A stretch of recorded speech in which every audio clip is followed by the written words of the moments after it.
La última vez que conversamos en TV Perú, al menos yo con Julio Schiappa, fue la noche de la primera vuelta, donde recuerdo, Julio, buenas noches, gracias por estar con nosotros. Hola, ¿cómo estás? ¿Qué tal? Bien, gracias. Compartimos un análisis con Lourdes Flores Nano, donde usted que dijo que este resultado en ese momento sorprendente de Castillo no podía ser de alguna manera confundido, había que interpretarlo como una reacción en buena medida de los desposeídos, una reacción popular, una reacción que, bueno, iba seguramente a ir articulándose. Ahora, a 3 semanas de la segunda vuelta, ¿cómo observa en qué punto están estas campañas? Mañana Castillo va a presentar a su equipo técnico, ya sabemos que la señora Fujimori ha ido subiendo en las encuestas, hay quienes hablan casi de un empate técnico, pero que a la señora Fujimori le va a costar mucho seguir remontando, y bueno, él está en la tarea sin duda pues de ir abriendo su abanico. Ha presentado un plan bicentenario que de todas maneras, si bien morigera el contenido del plan que había presentado originalmente Vladimir Cerrón, pues tiene elementos que seguramente va a seguir despertando preocupación entre agentes económicos y financieros. ¿Cómo observa Julio Schiappa la campaña en este punto? Bueno, yo creo que el señor Castillo es resultado de un aluvión de cambio que viene de digamos, del deseo de la gente de ver mejorada su situación, porque la pandemia ha sido una experiencia traumática para todos los peruanos, creo que peor que una guerra. Y en el caso de la señora Keiko, refleja el esfuerzo de la fuerza conservadora del país por mantener todo más o menos como está. Chile ya demuestra lo imposible que es el oponerse a ciertos cambios que además están en la estructura misma de los sistemas. El socialismo ha cambiado y el capitalismo también, y ninguno va a ser reconocible después de esta crisis. Así que creo que es una elección que demuestra lo que está pasando en el mundo. El mundo se está convirtiendo en otra cosa y la vida humana está pasando y transcurriendo por otros digamos, espacios que anteriormente no existían. Por ejemplo, vivimos encerrados, tenemos que usar todo el día la computadora, hasta en el Perú, ¿no? Y hasta en el máximo, hasta los más alejados rincones. Y tenemos que llevar una rutina que está regida por los problemas sanitarios. Entonces, todo eso ha llevado a un cambio que hace que también las campañas sean esencialmente diferentes. En este momento la gente no está concentrada en la campaña electoral, está concentrada en los problemas de salud y está concentrada en cómo sobrevive, porque el nivel de desempleo en el Perú es terrible. Y creo que eso no, tampoco los candidatos son tan conscientes. Entonces, ni la campaña ha llamado la atención de los problemas que la gente tiene, porque todavía no hay propuestas que uno diga, estas son. Sin embargo, yo creo que no está todo dicho. Mira tú la diferencia que hay significativa entre la encuesta de IEP, que le da casi 7% a Pedro Castillo de diferencia, y las otras encuestas, que lo acercan bastante, y una muy exagerada de Ipsos, que le da nada menos que 65% en Lima, lo cual es estadísticamente imposible si uno se pone a analizar la votación que esos mismos candidatos tienen en el sector de E y que comparativamente es mucho mayor que el A y B. O sea que ahí las encuestas también reflejan distorsiones, también dificultades para encuestar, porque ahora encuestar es realmente un infierno, claro, para todas las encuestadoras, ¿no? Claro. Ahora, por el lado de Castillo, usted decía es un aluvión, y claro, expresa, ¿no? Como lo hemos conversado con algunos analistas también en los últimos días, expresa, ¿no? Es un símbolo, de alguna manera, de una demanda de cambio. Pero una cosa es con guitarra y otra es con cajón. ¿Usted qué opinión tiene de Castillo como, digamos, porque a ver, el peso del presidente de la República es muy grande? ¿Tiene la madera, cree usted, para poder afrontar una situación con la complejidad que es la que va a tener el Perú en los próximos años? ¿La madera, la experiencia, la capacitación, digamos, la capacidad política? Te voy a contar un ejemplo, ¿ya? Un ejemplo parecido que yo he conocido personalmente, que es el de Lula. Cuando Lula llega al poder, no te olvides que era un obrero metalúrgico, ¿eh? Una persona sin mayor formación política, más que la de ser un líder arrasador, tipo Castillo, solamente que en la realidad de Brasil, que es una realidad obrera. No, claro, y tenía el PT detrás, ¿no? Bueno, pero espérate, el PT se fue formando. Ojo, que Lula, en realidad cuando llega a ser presidente, el servicio de inteligencia lo agarra durante 6 meses y le mete un curso acelerado de lo que es el gobierno. O sea, es un Estado que está preparado para estas cosas, para lo que es los líderes improvisados o los nuevos que van a llegar. Yo creo que el señor Castillo, primero, no puede gobernar sin una coalición, que la va a tener que definir después del resultado electoral. Segundo, ya está él instintivamente jalando a muy buenos técnicos. Ojo, Kurt Burneo no es cualquiera, ¿no? Es un hombre con experiencia y con éxito, además de lo que ha hecho.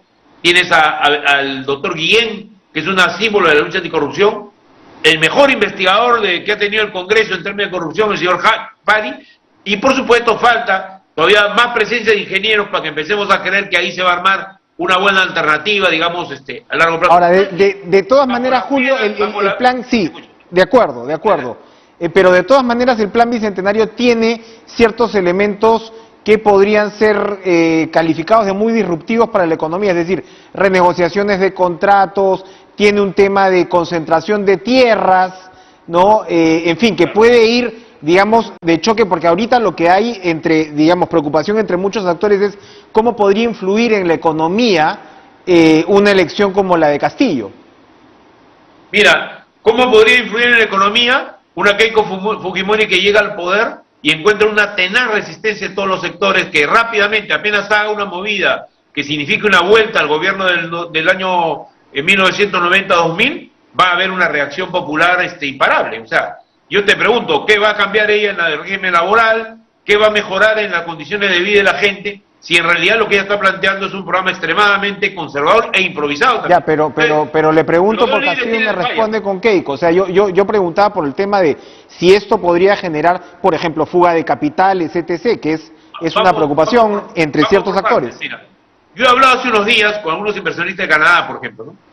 La pregunta de ellos es la clásica, pues, ¿no? ¿Este es un gobierno que va a expropiar o no va a expropiar? Y yo les leía las cosas que están en el propio documento que han firmado hoy día los dos candidatos y el documento que el propio señor Castillo firmó de propia voluntad.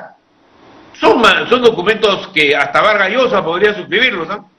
O sea, ¿por qué? Porque hay una conciencia que decía, mira, la gente se sube al carro de la política en este país de manera absolutamente improvisada y sin saber lo que va a salir. Eso pasa con todos los políticos. Y yo lo que veo es que no es que el gobierno se pudiera armando en el camino, pero sí hay suficientes cuadros técnicos experimentados, independientes, que pueden cohesionar un gobierno, donde el presidente puede ser una figura inspiradora, quizás no tan ejecutiva como han sido, por ejemplo, Vizcarra, o como han sido Belaúnde u otros presidentes, más una persona que logre unir a la nación en torno a un proyecto de cambio que tiene que ver con resolver los problemas de la pobreza, la inequidad, etcétera. Pero como todos sabemos, no puede repartir pobreza, ¿sí? Y no puede pararse el mercado, ni tú puedes desarticular la economía. Por eso a mí me parece muy interesante una líder que ha salido y que está en la comisión de plan de gobierno, que es la vicepresidenta, la señora Dina Boluarte, que ha salido espectacularmente en la televisión el día de ayer y hoy día en diferentes canales, y que está dando un mensaje de moderación, de sabiduría, de ponderación, que no significa firmar un acta de sujeción a las empresas privadas. Bien. Implica decir lo que hay que decir. Usted Julio, continúa. Sí, sáqueme una duda. ¿Usted está en alguna órbita de la campaña del señor Castillo? No, yo no trabajo en las campañas del señor Castillo. Ya. Ahora, claramente por lo que usted me dice, más juego tiene Castillo que Fujimori. ¿Qué le queda a Fujimori en estas circunstancias? Yo pienso que sí. Y aclaro una cosa. Yo sí tengo amigos en la campaña del señor Castillo. En particular hay gente con la cual yo sí tengo un grado de empatía y me han pedido que dé algunos consejos, pero yo no soy asesor de ninguna manera. De él no. Sí. Pero entonces Fujimori tiene entonces un margen mucho más estrecho según esa visión.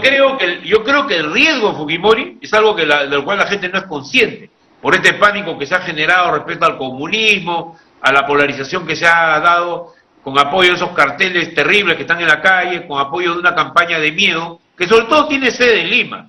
El problema es ¿debe el Perú producir cambios suficientemente orgánicos, ordenados y profundos?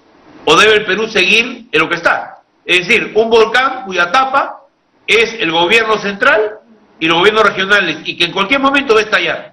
Ahora, creo que el riesgo país era ya evidente, sino que acá hay gente que no quiere cambiar nada, no se dan cuenta de lo que está pasando. Creo que acá es necesario que también el empresariado se ponga a reflexionar sobre cómo se ha conducido. Por ejemplo, en cosas como la huelga de la agroindustria.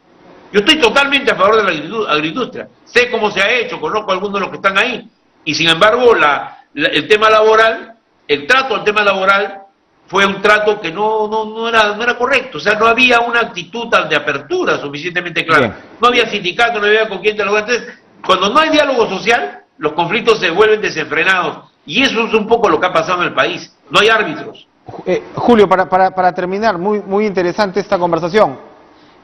Mencionaba usted a Burneo. Yo me acordaba de Burneo, que efectivamente es un técnico solvente, pero acordémonos cómo en el 2011 Burneo era el hombre de la economía de Ollanta Humala, y más bien cuando Humala lo centran, o si lo derechizan, si quieres, ya, sí, entra Castilla, recordarás, y más bien a Burneo lo mandaron al Ministerio de la Producción, que en ese momento no era un ministerio con un peso, digamos, específico político, ¿verdad? Entonces, claro, en ese caso Burneo, digamos, bajó. Pero a lo que voy con la anécdota, con el recuerdo, es qué tan sólida puede ser una coalición de técnicos o una alianza que construya Castillo ahora. Esa es, por supuesto, una pregunta válida, creo.